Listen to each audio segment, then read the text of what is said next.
The Consulting Success podcast is powered by the Clarity Coaching Program. If you'd like to work directly with the Consulting Success team and receive personal coaching and support to optimize and grow your consulting business, marketing, and revenue, visit consultingsuccess.com to find out more and apply. Welcome to the Consulting Success Podcast. I'm your host, Michael Zapersky. In this podcast, we'll dive deep into the world of elite consultants, where you'll learn the strategies, tactics, and mindset to grow a highly profitable and successful consulting business. Hey everyone, it's Michael Zapersky here, and today I have Jim Barnish. Jim, welcome. Thank you for having me, Michael. Excited to be here. So Jim, you have over 15 years of experience in strategic operations, management, growth hacking, startup value creation, and a lot more. You've managed workforces of over 250 people and were responsible for an annual P&L of about 75 million or a bit beyond, if I'm not mistaken. Is that correct? Yes, that is correct. And now you're a managing partner at Morgan Hill Partners based out of Florida, where you work with growth stage companies to help them to grow exponentially. Tell us a little bit more about what Morgan Hill Partners really does. Yeah, sure. Absolutely. Happy to. At the end of the day, we build much better technology businesses with a really strong focus around creating value at software as a service businesses. Our founders and partners are all veteran operators and serial entrepreneurs with a history of exits and decades of experience.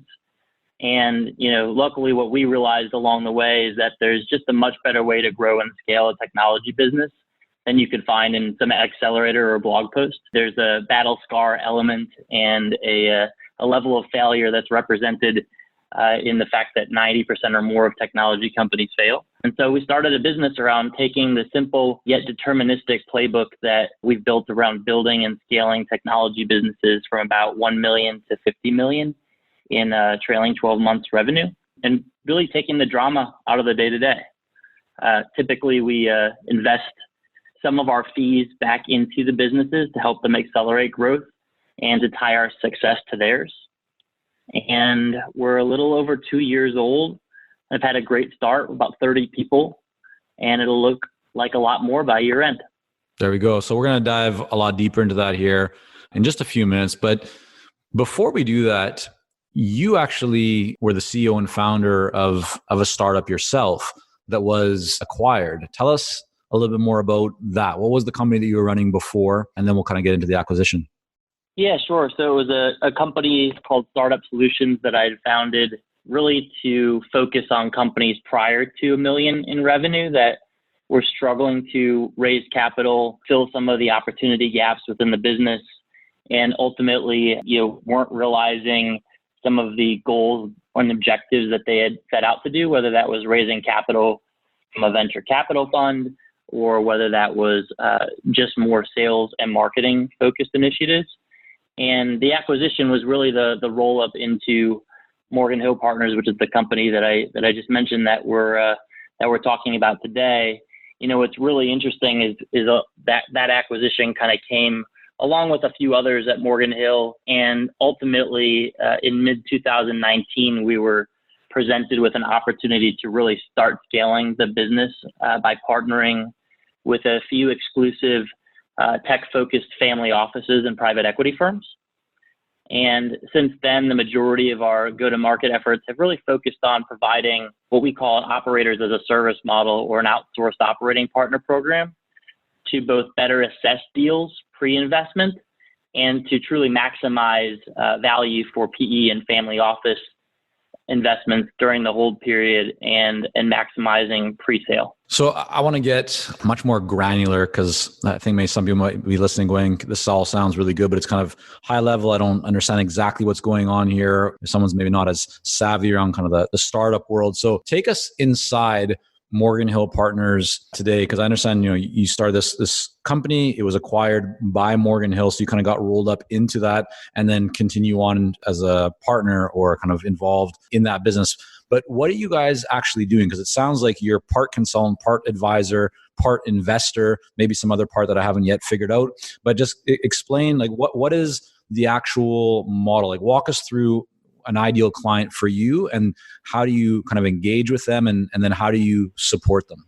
Yeah, sure. So at the end of the day, the clients that we have are the technology companies that we work with A really good example of such a company is a recent exit that we just had. That was a company that went out to exit and had about a $32 million enterprise value on it. We worked with them for about 7 months and pulled a few levers, built a few areas of the business up, and tweaked a few potential value drivers. Conversion into a SaaS company, reduced revenue concentration, things like that truly drive value up when you're able to mitigate some of those risks. And over the course of 7 months, we had 4 of our partners involved and ultimately ended up exiting the business at a $36 million valuation after only 7 months. So a pretty significant increase in value in only a matter of 7 months by really doing what we know how to do best, which is pulling value levers in the business. So is that a $4 million kind of increase beyond where they were when they first reached out to you? No, that was a $13 million increase over 7 months. Oh, 23. Yeah, I thought I heard 32. So got you. Okay, from 23 to 36. That's correct. Got you. And why would a company reach out to you, or how would you kind of like, how did that actually happen? And I'm asking because some people might just be wondering, here's a company that's looking to exit. Their values are already 23 million. Clearly, they've done some things right. What would get them to say, yeah, I want to engage and to work with a company that can help me to make more? Where does that kind of openness or mindset come from? How did you land that client? Yeah, so a lot of it is through referral and through word of mouth. I'm not going to lie. The places where we've seen a ton of success obviously drive more success, whether that's through clients or partners. And so that's always the best determinant and the quickest sales cycle. Outside of that, we're really filling a gap in the investor ecosystem where you've got investment bankers that are taking companies out for sale, helping them raise capital. You've got financial sponsors, whether that's private equity or otherwise, that is investing capital into the business. And you've got the team that's usually a pretty savvy team, may not have a strong history of operating, but has some experience and enough talent on the roster and opportunity in the market that they've been ultimately given the investment, right? But yet somehow, some way, so many, over 90% of these companies end up failing. And when you really take that to a more granular level, there's areas around the product and there's areas around the company.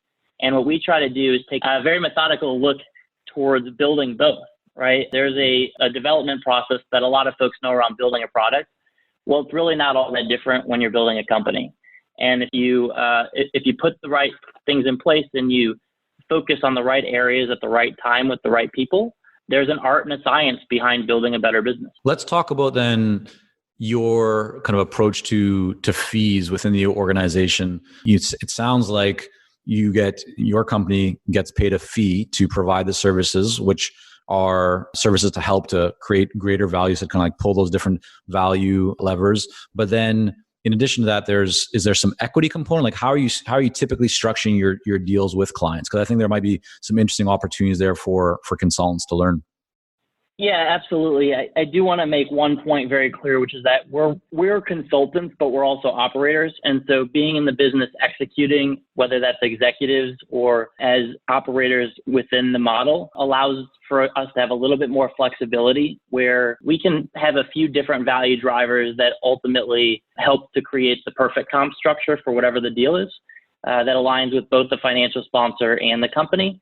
So with the example that I gave earlier, that case study, we had a small cash retainer, but most of the value was built in the net around what value we increased in the business from the 23 to the 36. So we bet on ourselves because we know that this is a repeatable and deterministic model that we leverage.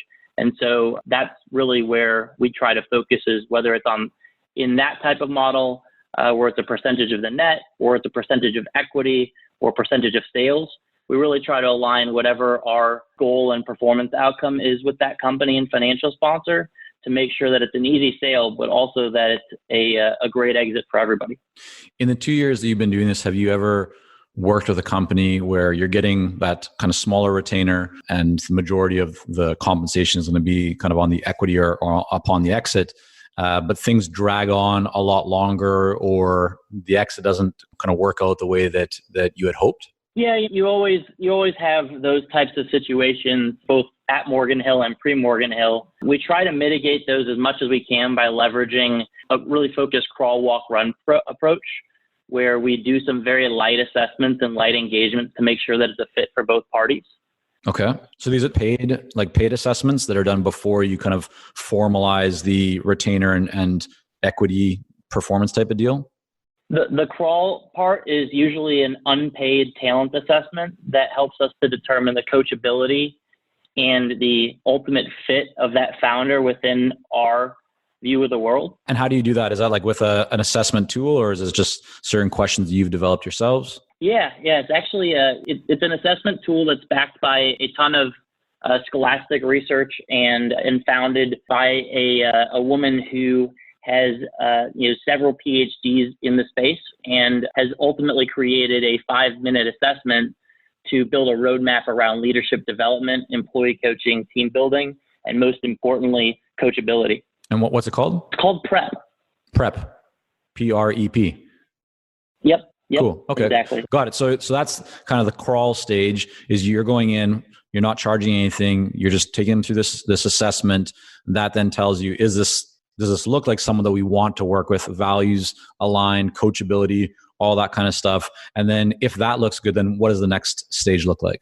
Yeah. So walk ends up looking a bit more like a initial get started agreement, which is typically a few months, has some cash retainer built into it, maybe some upside, but is really just making sure that if there is upside in the deal, everyone at the table is aligned with that philosophy. All too often, we've been brought an engagement where we weren't seen as somebody who was a strategic partner. And so the equity that we had, number one, wasn't as meaningful to us because we didn't have a seat at the table in the same way that we had originally planned, but also almost was a negative towards them. And the idea of having different forms of compensation is to truly align with whatever the goals of the engagement are. And so we want to make sure that if we do have one of those engagements that has some upside, that we're at the table, right? And that there is a level of coachability and a level of focus on what those goals are and what Morgan Hill Partners is there to help with. Got it. Okay. So in that kind of walk phase, do you have a clause that kind of stipulates if either party does not want to move forward after those few months that you can kind of go your own ways, or how do you handle that? And I'm asking a lot of these questions, Jim, because I think a lot of consultants shy away from the idea of percentage or equity deals because it seems too complex, too scary. But the consultants that I know that use these, and we have many clients in our coaching program as well who use elements of this, it's very successful for them. Right? It can create kind of exponential gain. So just having you kind of walk us through this step by step, I think is very helpful for people. While we work with a lot of seasoned and experienced consultants here at Consulting Success, I'm often contacted by new early stage consultants. Invariably, the question I'm asked is, what are the steps I should take to become a successful consultant and grow my consulting business to my first 6 figures per year? Well, I'm excited to announce that we've opened the doors for our Momentum program. This is our most popular program for early stage consultants, and it has helped almost 1,000 consultants to start, run, and grow successful consulting businesses. It gives you the step-by-step plan to help you with your messaging, your fees, and pricing strategies, how to win more proposals, how to go to market more effectively, developing a marketing system to generate leads consistently, and so much more. And right now, until September the 19th, you can sign up for Momentum and get 50% off the regular price by going to consultingsuccess.com/audio. That's consultingsuccess.com/audio, AUDIO. Only 100 spots are available to join Momentum and get 50% off. This deal is only available until September the 19th or until all 100 spots are gone. We won't be opening up new spots in this program for several months, so don't wait. Go to consultingsuccess.com/audio. That's consultingsuccess.com/audio, AUDIO.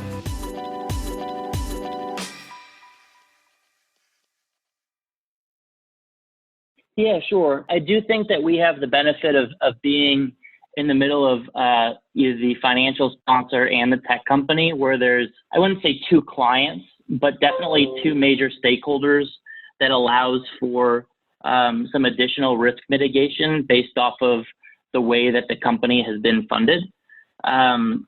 Some additional risk mitigation, as I mentioned, was the PrEP profiles assessment that we do to really truly understand the motivations, the communication styles, and that coachability and personality of not only the founder, but the executive team. And so that really helps us to mitigate some of our risk initially. And the final thing is, proper scoping is a, is a really important thing. And as you're thinking about potential upside in your engagements, there's a pretty famous method around taking upside as part of the engagement called slicing the pie, which essentially takes risk into the equation and focuses on still having a bill rate, still having a multiple on whatever that cash rate is if you're taking upside, but doing so in a way that everyone's aligned in the same manner and is a very clear connection between what cash rate would be and what the equity upside would look like. Got it. And so we've talked about crawl, walk. Now, what does run look like? Just take us through that. Yeah, so run with a direct tech company was very familiar to the one I just mentioned, where increasing the value from 23 million to 36 million by pulling a few levers.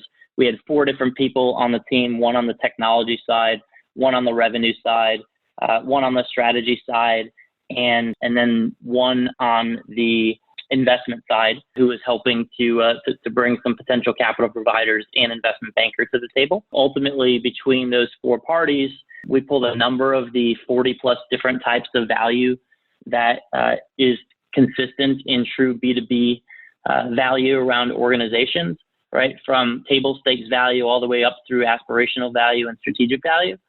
And whether it was increasing revenue opportunities and shifting of go-to-market or transitioning some of the technology and product within the organization, that's a very common theme for us, is an engagement that lasts 6 to 18 months, has an end date in mind of whether that's an exit or us bringing in full-time folks to replace us. We try to set an exit date at the beginning of that run phase. And if it's with a financial sponsor, quite frankly, run looks like an engagement not only with that portfolio company, but potential engagement with multiple portfolio companies, given the level of success that we had demonstrated at the initial one. Got it. That makes sense. And in terms of your compensation, so if there's an exit, that's a very clear kind of point or a transaction to be able to arrive at and realize those gains that you've planned on. But in the situation where there is no exit and you're now finding someone to replace the work that your team is doing, how do you get compensated for the upside or the performance increases that you've been a part of? Yeah, no, great point. I mean, ultimately, a big driver of our walk and crawl phases is flushing some of that out around what are the true goals, not only of the team, but also the sponsor behind them, and making sure that whatever compensation structure we create is based on alignment of those goals. We don't do lifestyle businesses. We do profitability businesses. So if the goal is profitability rather than exit, or the goal is driving revenue growth, we'll structure the upside of that engagement as such, whether it's in equity or percentage of sales or percentage of bottom line profit. We're really trying to focus on aligning with whatever the goals of the company are and structuring a team that's been there, done that around those specific objectives. Hey, it's Michael here, and we'll be right back to the podcast. But first, are you ready to grow, scale, and take your consulting business and marketing to the next level? If so, our Clarity Coaching program may be a great fit for you. You'll work with our experienced team to set up a strategic plan for your business and coach you step by step in areas like how to consistently attract more leads, develop a magnetic message that resonates with your ideal clients, strategically package and position your services, earn higher fees, win more proposals, and scale your business. To find out more about Clarity Coaching and apply, go to consultingsuccess.com and click on coaching. So what I'm hearing from you, Jim, is you and the client get very clear about what success looks like. And that might be going from 2 million to 5 million in revenue. It might be going from profitability kind of margin of, let's say, 15% to 35%, whatever the numbers are, or it might be an exit of 50 million, whatever the numbers are that you both are agreed on and kind of aligned at.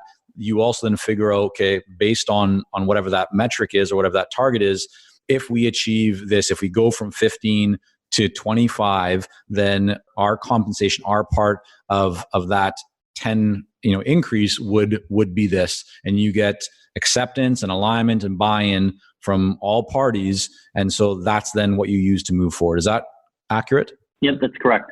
Got you. Okay. Makes a lot of sense. So you mentioned that a lot of your business has come from referrals, right? You do good work. People are happy. They talk about it. If you get into one portfolio company or one kind of like private equity company, then, or family office, they might have other investments. And so then they're going to bring you into those.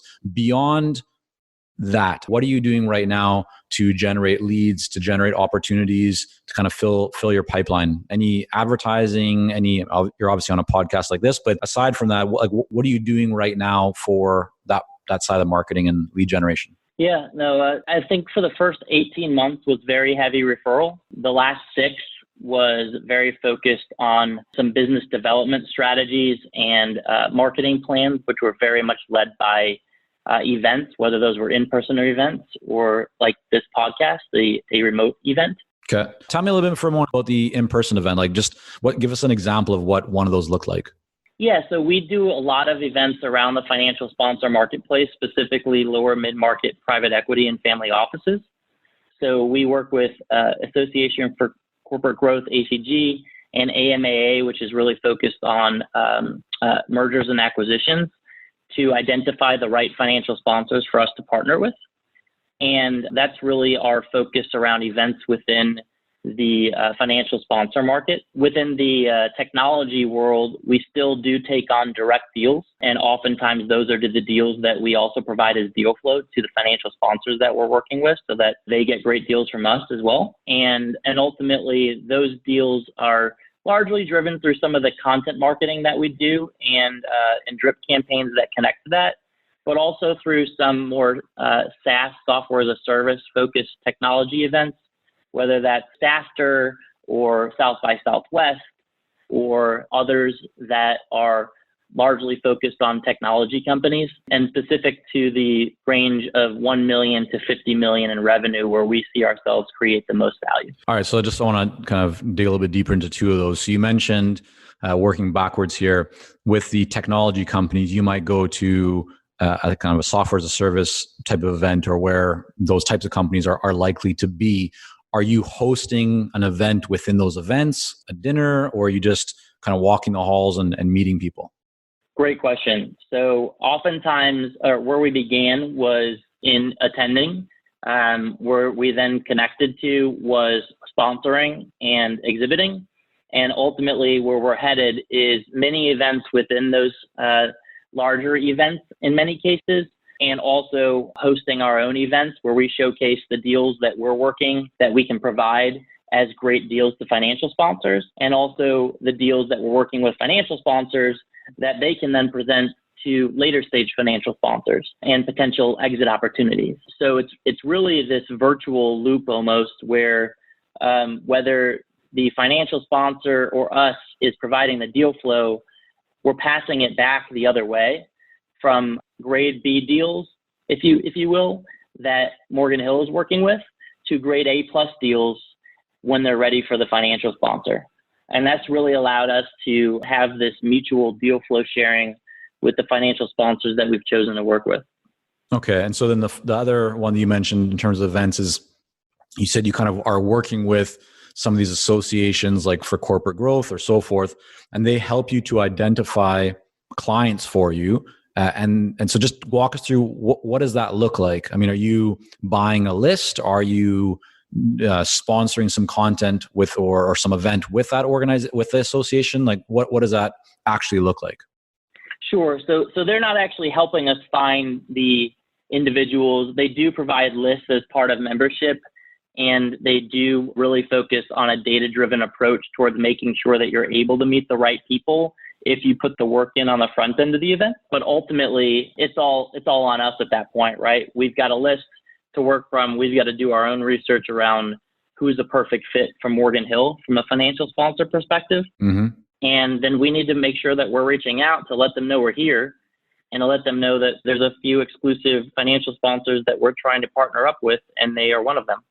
Okay. And so are you then hosting an event for those people, or you're just kind of doing like business development outreach to have conversations on a one-to-one basis? It'll start with a discussion at the event, which might turn into a private invite to one of our smaller events. And then ultimately it's a typical sales process, right? Just with a financial sponsor where they see the value on their side, we see the value on ours.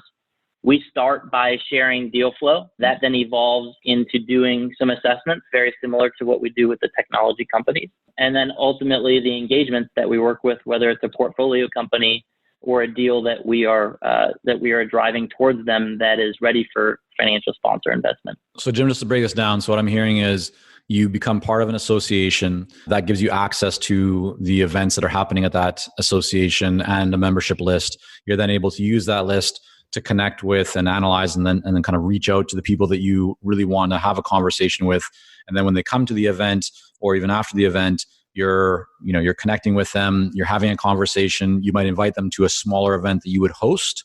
And then from there, it's just like the typical sales cycle of a follow-up and more conversations and working down kind of that pipeline. Is that correct?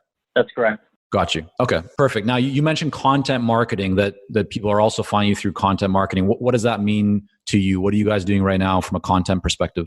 Sure. We are in the midst of revamping our newsletter that's really focused on providing the right content to the right people at the right time. And that starts with the right deal flow to the right financial sponsors, but ultimately ends up in a very focused drip campaign with both the financial sponsor and some of the soft handoffs that we have with the partners, what we call operating partners in each individual market that are there working hand in hand with them. And so all of that ties back to some very focused content around three main story arcs. The first being, and potentially the most important, being the founder's story or the executive story around making sure that founders or executives that we're working with know that we've been there, done that we're not just consultants, we're true operators and serial entrepreneurs, and that we not only know what we're talking about, but we have the battle scars to prove it. And so that then connects to them telling that story for us from the success that we're having with them. And so that's kind of the founder story arc.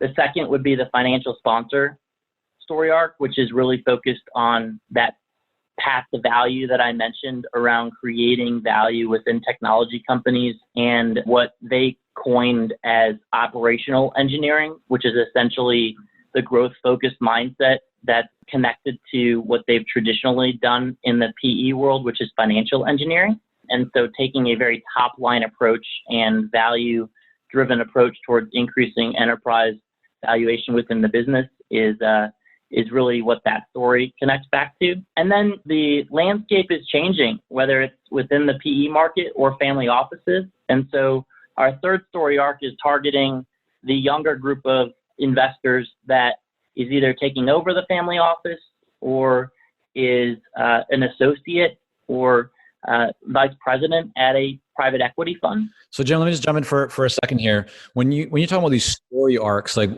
how can someone use that? Just explain what is a story arc, just from a very, in just like a few seconds. And then how are you actually strategically thinking about using these story arcs? Like why not just have a newsletter that goes out to a bunch of people that are your ideal clients and just leave it at that? Like it sounds like you've thought this out more than just doing a blast. Yeah, absolutely. So think of it almost like a TV show or a series that you would see on Netflix where the story unfolds over a number of episodes. And then connect that back towards what you would do with a blog or a marketing campaign. It's essentially a series of content, whether that's audio, video, or written, that connects back to a common theme and is keeping people both wanting more as the next turn of that content comes out, and also wanting to read backwards towards where that content came from in episode 2 versus 3, right? So are you actually talking about like that your content that you're planning to send out is almost like a narrative. It's a story rather than just information? That's exactly right. Okay. It's very interesting because we went through this process at Consulting Success where our previous newsletters, if you kind of look back years ago, were very informational. It was just like, here's information, here's some strategies, here's some ideas.